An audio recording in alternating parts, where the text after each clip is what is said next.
والله ما راح ناخذه.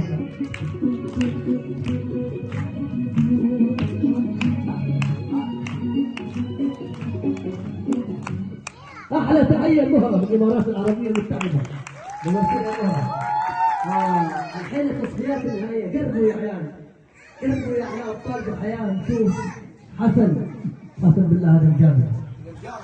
والله مره نجي صراحه.